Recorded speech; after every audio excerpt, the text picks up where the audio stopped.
Olá pessoal, tudo bem? Sejam bem-vindos ao Code Shadow. E hoje nós vamos ver como que a gente consegue agrupar informações.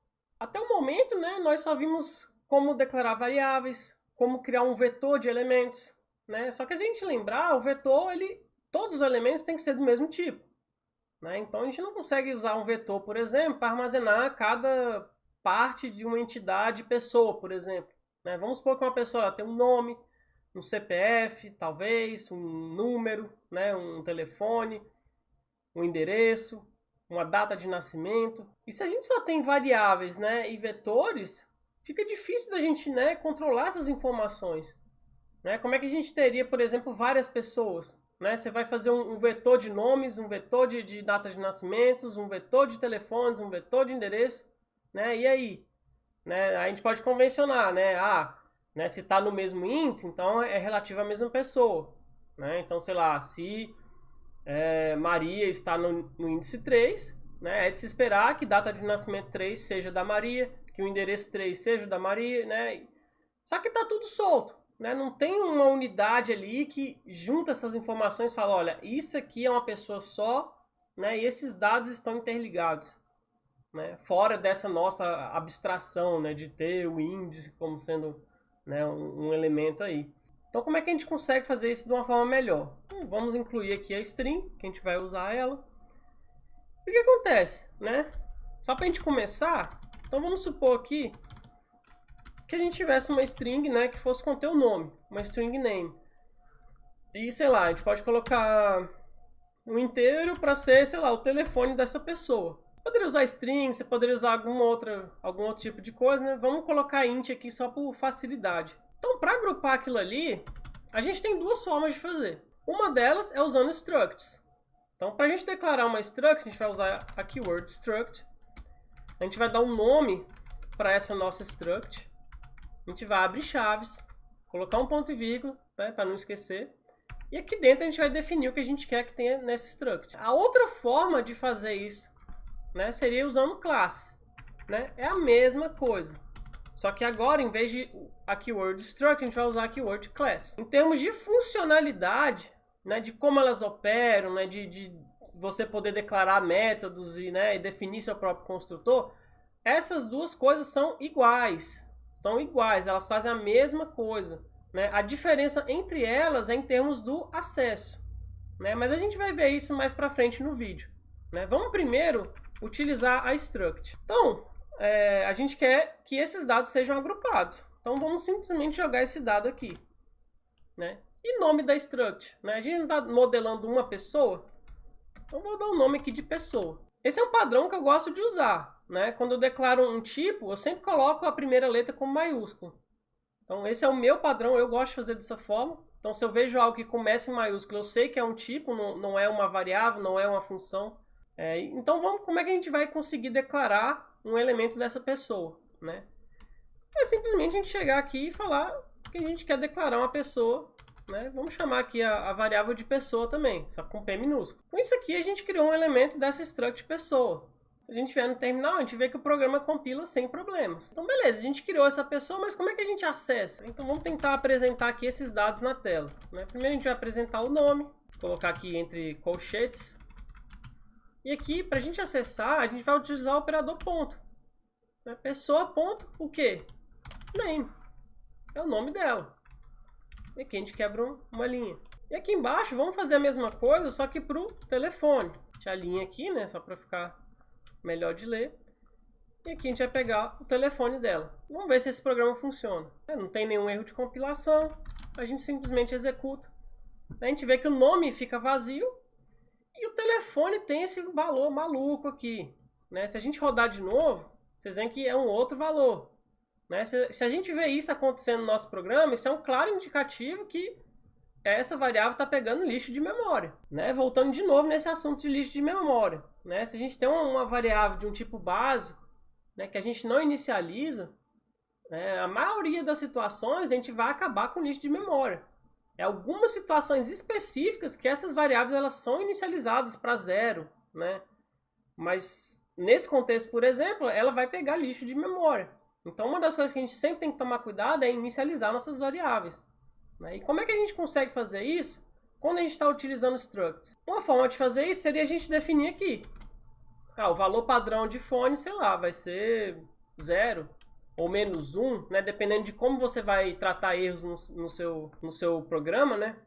Vamos colocar aqui 0, né? Para ficar mais simples. Então agora, se a gente rodar esse programa alterado, a gente vê aqui inicializada com 0, né? Não importa quantas vezes a gente rodar, né? Aquela inicialização está sendo a que a gente especificou. E agora, né? Será que eu não posso criar uma pessoa já passando um nome e um telefone?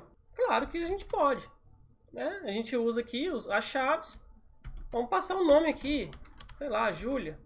Aí para telefone vamos colocar um monte de 5. A gente executa aqui tranquilamente. E vocês podem pensar, tá, mas a gente não escreveu código nenhum para fazer isso, né? Por que está acontecendo isso? Eu não lembro se eu já falei isso para vocês em vídeos passados, mas quando a gente declara uma variável, o que vai acontecer ali? Na hora que o programa chega naquele ponto, ele vai reservar um espaço na memória para aquela variável. Logo em seguida, ele vai executar os construtores daquela variável. Né? Então, o que acontece ali no nosso caso? Né? O C++ é como se ele tivesse criado um construtor para a gente. Né? Ele viu os tipos que tem lá, então ele cria um construtor, mas na ordem que a gente especificou os tipos. Né? Lembra quando a gente define uma função, que a ordem da função importa? Né? A gente tem que passar os argumentos para ela na mesma ordem que os parâmetros foram definidos? Né? A mesma coisa aqui. Quando a gente declara uma struct ou uma classe, a ordem que a gente declarou cada um desses membros, né, desse agregado de informação, essa é a ordem, né, desse construtor padrão, digamos assim, que ele cria por trás para você. Então, por isso ali funcionou a gente colocar, né, Júlia e um número. Né? A gente pode tentar agora colocar o contrário, para ver se isso funciona. Né? Vai que tem alguns assim, ele deve estar vendo que eu estou colocando um inteiro e vai associar corretamente. Né? Mas a gente vai ver que não. Né? Então, se a gente pegar esse número aqui e passar ele para frente, né, a gente vai ver que a gente vai ter um problema aqui na hora de compilar. Né? Então, a gente vê aqui que ele fala justamente isso. Né? Eu não posso converter esse número aqui de int para um string. Né? Justamente pelo que a gente viu. A ordem que a gente declara esses membros, ela influencia em como a gente vai poder declarar ou não nossas variáveis. Né? E como é que a gente pode especificar uma forma, né, diferente? Né? Vamos supor que você colocou assim, mas você quer que na hora de você construir um elemento, você quer construir dessa forma. Né? Você vai ter que especificar o seu próprio construtor. Né? Para especificar um construtor, a gente vai utilizar uma função que tem o mesmo nome do nosso tipo. Né? Essa função ela não tem um tipo de retorno, não é nem void, né? Ela não tem nada, você não escreve nada aqui na esquerda. E aqui você define como é que ela vai operar. Né? Então, no caso aqui, o que a gente está tentando fazer? A gente está tentando pegar um int. Né? Então, o que vai ter à esquerda aqui vai ser um int. Né? Vamos chamar aquele de fone também. E na direita tem o quê? Né? Vai ter um name, que é uma string. Lembrando do const aqui, afinal a gente não precisa e nem quer alterar esses valores dentro do nosso construtor. Né? E como toda função, ele vai ter aqui chaves. E aí o que acontece? Né? Se vocês já viram C++ antigo, né? Muito provavelmente vocês devem ter visto algo assim. Né? Você vai pegar aqui o name e você vai atribuir o outro name. Né? Isso aqui funciona por quê? Porque quando você coloca assim, ele sabe que você está se referindo ao nome, né, da instância dessa struct. E quando você coloca sem nada, ele sabe que você está querendo o parâmetro. E lógico, né, você também poderia dar um nome diferente aqui. Sei lá, new name, né, ou algo do tipo. Mas vamos deixar assim por enquanto. Você pode muito bem ter visto algo assim, né? Talvez definir no fone também, né? Então, vocês podem ter visto algo assim. Isso aqui é ruim em termos de otimização, né? Porque a gente está desperdiçando o momento de inicialização dessa variável. Porque o que acontece no construtor, né? Esse construtor, quando ele entra nessa chave, ele já chamou todos os construtores padrão de todos os membros que você já especificou. Então, se eu colocar um cout aqui, por exemplo, vamos fazer essa impressão aqui para ver o que acontece. Né? Vamos adicionar aqui também dentro do construtor. Sei lá, quebra uma linha aqui. E aí a gente faz um outro cout. Beleza, a gente vai ter essas informações aí impressas. Vê que não tem problema nenhum na hora de compilar. Só que se a gente rodar no programa, olha o que acontece. Dentro do construtor, primeiro ele está com 0. Né? E depois, quando a gente sai, né, que a gente vai utilizar lá no cout da main, ele está com o nosso número. Ou seja, ele gastou processamento colocando 0 lá para depois, logo em seguida, colocar um 555. Quando a gente está lidando com esse tipo de coisa, né, que a gente só quer jogar o valor para dentro, a gente não vai ter uma validação, não vai ter nada, né? Para esse tipo de situação, não é ideal fazer isso aqui, né? É ideal a gente aproveitar o momento de criação da variável. E como que a gente faz isso? Né? A gente primeiro coloca aqui 2 pontos, e após os 2 pontos a gente começa a inicializar nossas variáveis. Né? Não variáveis, mas os membros. Então esse name vai ser inicializado com o quê? Com name. Né? E o phone vai ser inicializado com phone. Né? Então assim, o que acontece aqui? Né? Quando a gente especifica assim, não, de novo, né? Não vai dar problema em relação ao nome das variáveis, porque quando você especifica isso aqui, você está falando, ó, eu vou inicializar agora os membros dessa instância. Então esse primeiro name aqui é relativo ao name da pessoa. Né? O segundo name é o name que está vindo pelo parâmetro do construtor. Então por isso aqui a gente não tem problema de colisão de nomes. Né? A mesma coisa aqui para o phone, a mesma lógica. Né? E novamente, vocês poderiam colocar outra coisa aqui. Se vocês quiserem deixar mais explícito ainda, né? Vocês poderiam colocar new phone. Só comentando aí. Então se a gente fizer dessa forma, a gente está aproveitando o momento de criação e vai funcionar. Então a gente vê que não teve nenhum problema na hora de compilar. E a gente roda e a gente tem o mesmo resultado. Né? Aí você pode estar pensando, tipo, ah, mas eu não posso colocar aqui phone antes? Né? Será que a gente consegue fazer isso? Então vamos trocar aqui a ordem. Né? Vamos colocar phone aqui em cima. E aqui embaixo a gente coloca o name. Será que isso aqui vai funcionar? Né? A gente vai ver que não. Né? O compilador vai até compilar esse código. Né? Só que ele vai falar pra gente, falar, olha, por mais que você tenha escrito isso aqui nessa ordem, eu vou inicializar isso aqui depois. Justamente voltando naquela mesma história. Se a gente declarou isso aqui primeiro, ele vai ser inicializado primeiro. Não importa o que a gente escreva aqui. Né? Então a gente chega aqui no terminal, a gente vê justamente isso. Aí ele fala aqui, olha, ó, cuidado, phone vai ser inicializado depois. Depois, porque esse name ele está declarado antes. Então, para a gente não ficar vendo o warning, né?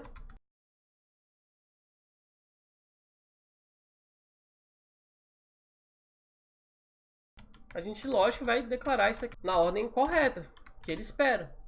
Né? Afinal, a gente declarou name e phone, então tem que inicializar primeiro o name, depois o phone. Isso aqui é tudo muito lindo, né? Funciona perfeitamente, a gente não tem problemas. Se a gente quisesse, por exemplo, usar um ponteiro aqui, né? Só para a gente ver como é que vai funcionar isso. Então, vamos declarar aqui uma pessoa... Né? Fazer que nem na outra lá. Apesar de que eu já falei para vocês, né? Que dá um sufixo, assim, ponteiro. Eu, pessoalmente, eu não dou, né? Isso aqui é só para a gente testar mesmo. Então, esse ponteiro aqui vai receber o endereço de pessoa. E vamos utilizar o ponteiro aqui embaixo para a gente fazer essas impressões. Como a gente já viu lá na aula sobre ponteiros, a gente vai ter que usar o operador seta. É só isso que muda. Só isso que muda. Então, se a gente fizer uma função que recebe um ponteiro para uma struct, um ponteiro para uma classe, a gente só vai ter que usar o operador seta. Né? O operador seta é a mesma coisa. Né? Quando a gente escreve isso aqui, ó, esse aqui, né, é praticamente a mesma coisa da gente fazer isso aqui. Né? Vai lá, acessa o pessoal pointer e me pega o campo name. Para algumas pessoas talvez até seja mais fácil de entender, né, essa forma aqui. Né? Mas em termos de escrita, isso aqui é muito mais claro. Né? Você põe seta aqui e acabou. É uma questão mais de costume. Né? E fica mais curto, não tem que colocar asterisco, um monte de parênteses, não sei o que, para poder acessar as coisas. Né? Então, usar a seta é uma opção muito mais simples. Né? A gente vê que o programa funciona normalmente. Mas beleza, né? Vamos voltar aqui o programa do jeito que estava, né? Sem usar ponteiros. E vamos fazer um outro teste agora. Vamos transformar essa struct numa classe. E vamos ver o que acontece, né? Que eu falei para vocês, né? O funcionamento é exatamente o mesmo. A gente pode definir construtores, a gente pode definir membros, né? O que vai mudar é a visibilidade das coisas. Né? Então, quando a gente for no terminal olhar, a gente vai ver que a gente não mais consegue compilar esse programa. Né? E é justamente o que acontece aqui, ó. Vocês veem que é erro, não é nem um warning. Então, o que ele fala aqui, ó? O construtor, né? Vocês veem que isso aqui é a assinatura do construtor. Né? A gente vai ver daqui a pouco o porquê desses 4 pontos aqui, pessoa repetida, por que está assim dessa forma. Né? Mas é o construtor. Né? Se a gente considerar lá, ó, pessoa recebe um int, recebe uma string. Né? O mesmo construtor que a gente definiu. Ele é privado nesse contexto. Né? Aquele pessoa.name, quando a gente está tentando acessar o campo name. Né? O que ele fala aqui? né? O name é privado nesse contexto. Aí vocês veem que de novo aparece essa pessoa com esses 4 pontos. E a mesma coisa para o phone, né? Todos eles são privados. Então, qual que é a diferença aqui? A struct, ela tem tudo público por padrão. Tudo. Tudo que você colocar aqui é público por padrão, a não ser que você mude. E na classe, a classe tudo é privado por padrão. Né? Então, se a gente quiser transformar aqui em público, o que a gente faz? A gente vai adicionar aqui a keyword public. Né? Então, a gente colocou public 2 pontos, tudo que vier abaixo agora é público. Então, se a gente recompilar esse programa agora, a gente vai ver que vai funcionar da mesma forma como a struct. Né? Não deu nenhum problema de compilação, o programa roda tranquilamente. Agora, a gente tem uma diferença ali mais filosófica. Né? No geral, quando a gente está criando elementos que a gente quer encapsular, que a gente quer ter um comportamento específico, a gente quer ter validações, na maioria dos casos a gente vai usar classe, né? Porque faz sentido, né? A gente quer ter algo com controle, né? Quando a gente tem essa vontade, né? É para usar classe. E o outro lado seria quando a gente quer que as coisas sejam públicas. Né? Vamos supor que a gente tem um jogo, né? E esse jogo ele tem, sei lá, um point 3D, vamos chamar assim o nome da classe. Né? Esse point 3D é o quê? Ele tem um X, um Y e um Z. Você precisa validar isso? Não é algo que é de uso aberto? Né? É um ponto. Né? Se o cara vai querer reatribuir ou não, né? Se a instância daquele negócio vai ser constante ou não, né? Isso quem vai definir é quem vai usar. Né? Mas a classe em si ela não tem por que ser privada em nada. Né? São dados públicos. Mas só vai usar para organizar. Você quer agrupar aquele XYZ, mas você não quer validar, você não quer ter um controle em cima daquilo. Né? Então, nesse caso, faz mais sentido a gente usar struct. Assim, né, uma coisa que eu não expliquei até agora, né, eu estou falando de instância, objeto, né, tem essa diferença. Né? Quando a gente fala de instância, de objeto, é algo que existe. Aquela declaração ali, struct alguma coisa ou classe alguma coisa, aquilo é um modelo. É um modelo, não existe nada em memória, em código, nada. É um modelo. Quando a gente chegou na main e escreveu pessoa, recebendo 555, Júlia, aquilo ali que a gente está fazendo, está criando uma instância desse modelo. Né? Tem um modelo ali, só que na hora que a gente criou uma variável ali, aí sim ele vai armazenar um espaço em memória, vai ter aqueles campos lá, vai ter toda aquela funcionalidade disponível. Né? E nesse momento a gente chama, aquilo ali é uma instância, ou um objeto. Agora a classe em si ela é só um descritor, né? Ela é só um descritor de como tem que funcionar, como devem ser as coisas. Né? Então é essa a diferença. Então aqui, se a gente quisesse, né, ter algum tipo de controle em cima desse nome desse telefone. Né? Então a primeira coisa seria a gente declarar isso aqui como privado.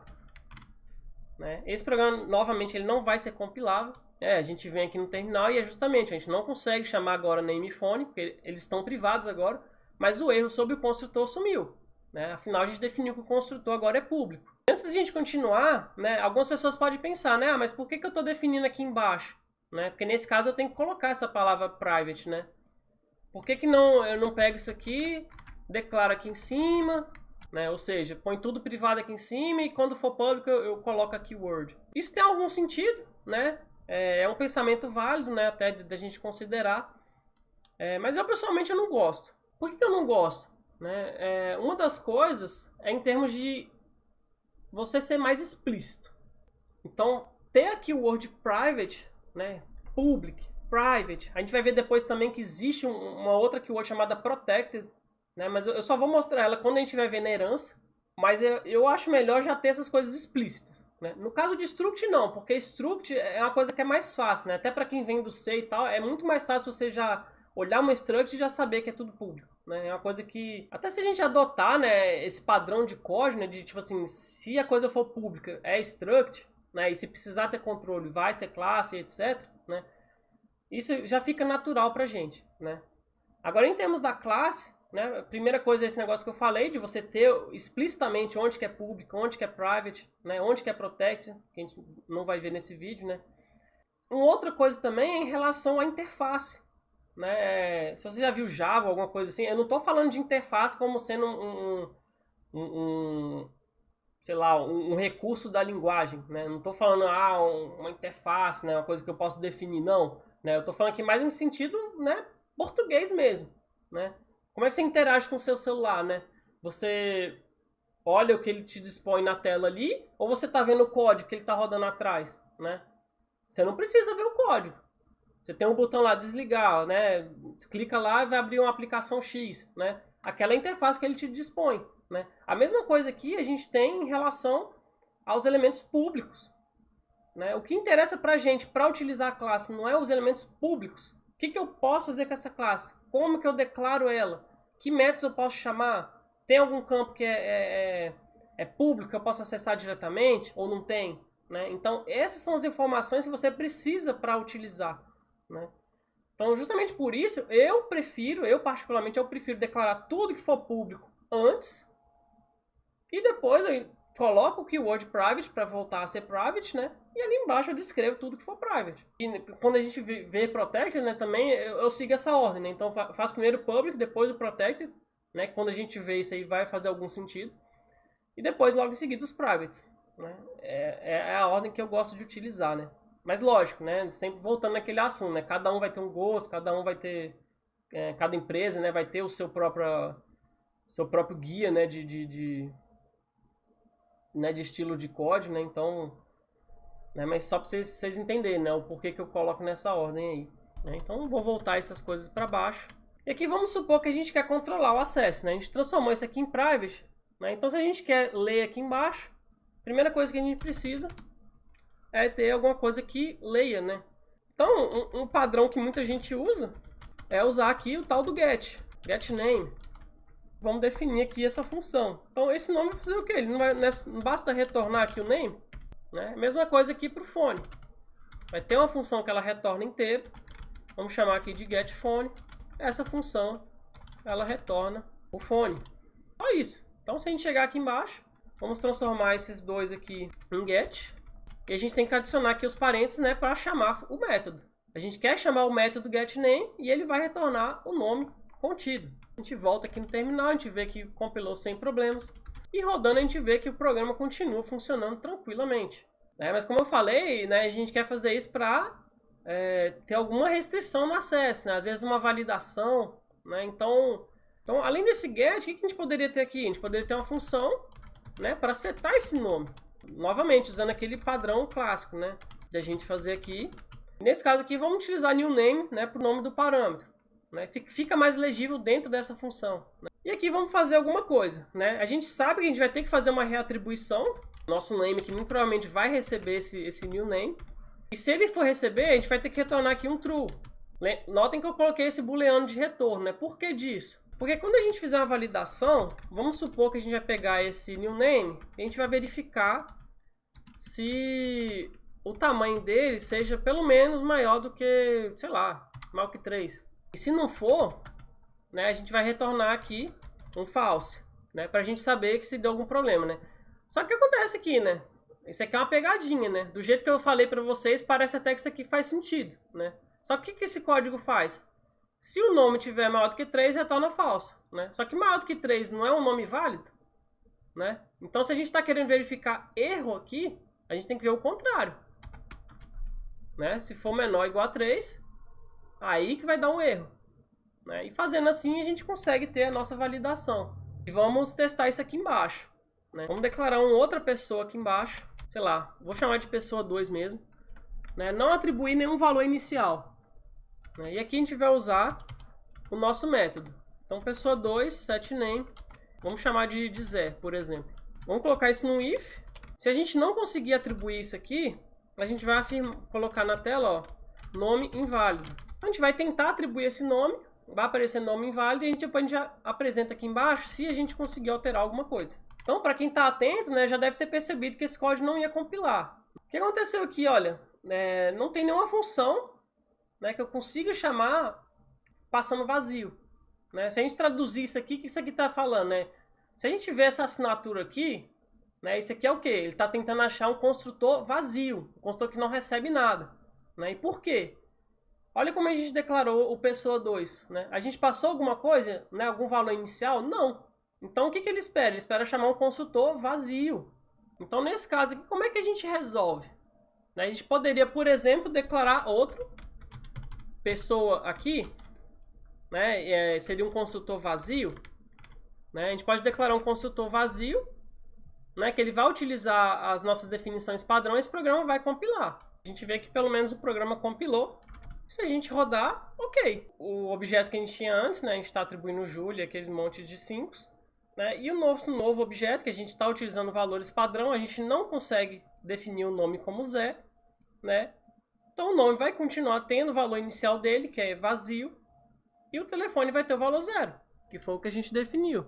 Isso aqui parece um pouco repetitivo, né? A gente tem essa definição aqui, tem outra lá embaixo, né? Então, o que a gente poderia fazer aqui para melhorar essa situação? Então, ao invés de declarar um outro construtor, né, para ter código possivelmente duplicado, uma coisa que a gente pode fazer aqui é utilizar valores padrão.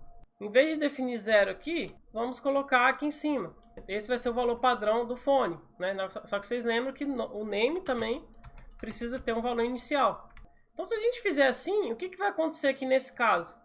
A gente tem praticamente aqui 3 construtores, né? A gente pode construir um objeto sem passar nada, no caso desse pessoa 2. A gente pode tentar aqui construir um pessoa 3, né? Só para vocês verem. E nesse caso aqui, a gente vai definir só o telefone. Vai ser esse monte de 7 aí, vai ser o telefone da pessoa 3, né? E a gente tem que alterar aqui para a pessoa 3.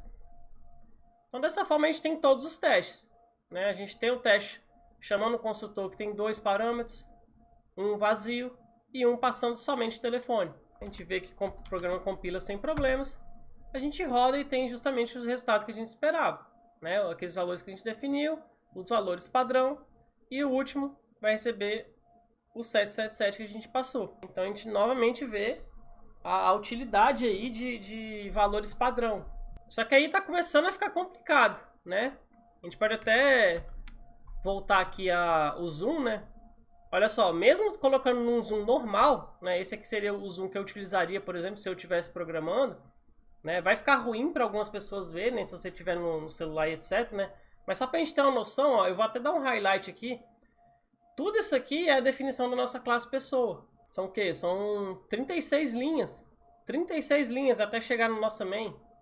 Né? Se vocês lembrarem, né? Eu já falei isso antes, né? Mas né? No arquivo que contém a main, eu considero essencial a gente ver a main primeiro de qualquer coisa. Né? Por mais que a gente possa ter algumas declarações aqui em cima, mas o corpo da main é a coisa mais principal, né? E aqui a gente tem esse monte de coisa, né, no meio do caminho. Né? Como é que a gente faz para resolver isso aqui? Da mesma forma que a gente podia fazer, né, declarar aqui uma void print e lá embaixo da main a gente definir ela, né, a gente pode fazer a mesma coisa aqui. Então aqui, por exemplo, o construtor, a gente pode simplesmente, eu vou copiar ele aqui para a gente colar lá embaixo. Então, em vez de definir ele aqui, só vou falar que ele existe. E vamos levar ele lá para baixo. E aí colocava aqui, né? Só que acontece aqui, se a gente só deixar assim, esse programa não vai compilar. Tem um monte de erro aqui, né? E esse primeiro aqui pode ser interessante, ó. Eu esperava, né, um unqualified ID antes do int. O que ele pode estar tentando entender aqui? Vamos voltar aqui, voltar o zoom também. Né? A gente só pegou, copiou e colou o código aqui. Né? O que ele pode estar entendendo aqui? Ele pode estar entendendo que a gente está tentando declarar uma função que retorna o tipo pessoa, só que a gente não passou o nome. Né? A gente abriu os parênteses aqui, ó, não passou um nome para essa função. Será que é isso que ele está tentando entender? Vamos fazer um teste aqui, vamos comentar isso aqui. Vamos colocar aqui, por exemplo, um int, abrir um parâmetro, falar que eu vou receber aqui um int num, e aqui dentro a gente retorna esse num.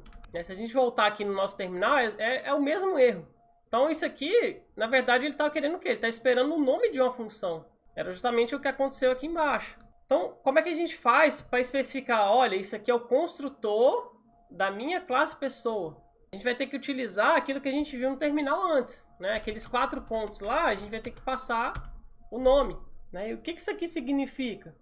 Isso aqui significa, olha, esse cara aqui à direita, ele pertence a esse cara da esquerda, né? Que no caso é nossa classe, a classe pessoa. Então é isso que está sendo representado aqui. A gente poderia inclusive ter aqui também um namespace, né? Vamos supor aqui, só para a gente ter uma prévia disso, né? Eu já mostrei um pouco disso para vocês antes, mas vamos supor que essa classe pessoa está dentro de um namespace. Vamos chamar aqui de teste. A gente abre a chave, a gente chega lá, depois de fechar a classe pessoa, a gente vai fechar a nossa chave. Toda a nossa classe está dentro de um namespace teste. Né? Se a gente voltar lá no terminal agora, o programa não está compilando. Pessoa não está definido. Né? Tem um monte de erro aqui. Né? Então tem um monte de erro agora, por quê? Porque agora esse pessoa ele faz parte do namespace teste. Assim, só para ter uma palhinha disso, né, a gente precisaria colocar teste aqui, né, antes dessas definições. Então, eu quero a classe pessoa que está dentro de teste. E só aqui, só para a gente ver que isso também vai fazer parte da nossa declaração, a gente vai ter também aqui o namespace. Então, a gente vai ver que em algumas situações a gente vai ter que encadear um monte de coisas aqui. Para falar, olha, esse cara aqui é o construtor dessa classe que está dentro desse namespace, e esse namespace está dentro de outro. Né? A gente pode ter uma grande cadeia de namespace. Né? E se a gente voltar agora, a gente tem um outro erro. Parâmetro para default, né? Você está definindo duas vezes. Né? Lembrando do outro vídeo lá, sobre valores default. Né? Para quem não viu, eu recomendo ver, mas a gente não pode ter essa definição aqui em dois lugares diferentes. Né? Lembrando que eu já falei antes, né? Definir valores padrão somente na declaração. Né? Não colocar valor padrão na definição. Então agora a gente volta para o terminal, está tudo funcionando tranquilamente. Mas vamos tirar aqui esse namespace, né? Porque o foco do vídeo não é namespace, né? Por enquanto. Então vamos tirar aqui das declarações também. E vamos tirar aqui de cima. Vamos tirar nossa classe de dentro desse namespace teste. Então beleza, né? E agora a gente pode pegar esse setName e também colocar lá embaixo. Né? A gente deixa só a declaração aqui. Chega aqui embaixo, né? É a mesma coisa. Né? A gente vai colocar esse pessoa aqui do lado do nome da coisa. Né? Então essa função faz parte dessa classe. A gente tem que sempre aplicar esse nome da classe escopo. Né? Esse aqui é um operador de escopo. Então o nome da classe escopo você aplica a nomes. Né? Então o nome da função a gente coloca aqui. Né? Não tenta colocar aqui, né, pessoa aqui, que isso aqui não vai funcionar. Né? Se você colocar assim, ele vai tentar achar um bool dentro da classe pessoa. Né? Não é o que a gente quer. Então aqui a gente colocou o setName para fora. Aí vamos fazer o mesmo aqui para os gets. E os gets, coloca ponto e vírgula. E aqui também ponto e vírgula. Né? Antes dos gets aqui, pessoa. E a gente define nossos gets. Né? Então agora a gente vê que reduziu bastante. Né? Reduziu bastante. Ó, vou voltar aqui o zoom. Né? Antes a gente estava ocupando o que era? Quantas? 36 linhas. Né? Agora a gente está ocupando 13. Né? Então é uma diferença considerável aqui. Né? E a gente vai ver depois que isso aqui ainda vai reduzir mais. Porque quando a gente for ver divisão em arquivos diferentes, né, que provavelmente vai ser nos próximos vídeos, a gente vai ver que a gente consegue jogar isso aqui num arquivo de header nosso. Né? Então a gente vai ter um include aqui de um arquivo nosso. Então é isso, pessoal. Eu acho que até foi bastante conteúdo, né, nesse vídeo. Pelo menos para a gente ter uma introdução de como começar a lidar com structs e classes, né? A gente poder agregar informação, em vez de deixar tudo separado, a gente tem um elemento coeso ali, né? Aquelas informações têm sentido estarem juntas. A gente já viu como é que a gente controla o acesso, né? Se a gente precisa ter uma validação, se a gente tem que ter algum tipo de controle em cima daquele, né, do acesso àquela variável, a gente consegue fazer isso, né? Definir o que é público, o que não é. Né? Lembrando que isso é em relação à visibilidade externa. Quem faz parte da classe consegue utilizar os métodos privados. Inclusive, eu acho que esse foi um exemplo que eu não dei. Né? Então, vamos ver isso agora. Né? Só para a gente ver isso, vamos supor aqui que a gente tem uma função privada, print. Né? Foi mal, eu esqueci de dar zoom de novo. Né? Então, a gente declarou aqui a print, e aqui embaixo vamos definir essa print. Então aqui, vamos falar que ela só vai fazer uma impressão aqui. Ela vai imprimir o nome dela, print, e vai quebrar a linha. E aqui vamos fazer um teste primeiro. Né? Vamos declarar aqui uma pessoa 4, com os valores padrão mesmo, e vamos tentar chamar aqui essa print. Como a gente já viu com os outros campos, né, que não eram funções, é de se esperar que o programa não vai compilar. Né? E realmente, né, a print é privada nesse contexto. Mas será que se a gente quer encapsular uma chamada a essa print, utilizando um método público, será que a gente consegue fazer isso? Vamos declarar aqui uma outra função chamada callPrint. Função vazia também. Chegar aqui embaixo a gente define ela. Aí vocês veem que eu estou definindo embaixo da print, mesmo tendo declarado ela antes. Né? Isso aqui não vai importar aqui pra gente. Uma coisa que eu esqueci aqui também foi falar, né, Isso aqui faz parte da classe pessoa. E aqui embaixo, vamos falar aqui que essa função ela só a gente vai chamar outra. Então aqui dentro a gente vai chamar a nossa print. Então essa é uma função pública que simplesmente chama a função privada print. Né? Mas se a gente chamar essa aqui agora call print, a gente vê que não tem mais problema de compilação. Né? Se a gente executar, a print é chamada aqui no final. Né? Então só reforçando esse conceito, né, que essa característica de público ou privado, né, isso é para acesso de quem está fora da classe. A gente está instanciando um objeto ali, né, aquele código da main, ele não faz parte do código da nossa classe. Né, então ele não pode acessar métodos privados. Né, mas qualquer outra função dentro da classe, ela tem acesso aos métodos. Né, porque aquela função ela tem visibilidade de tudo que a classe oferece. Né, então ela pode chamar internamente uma função privada.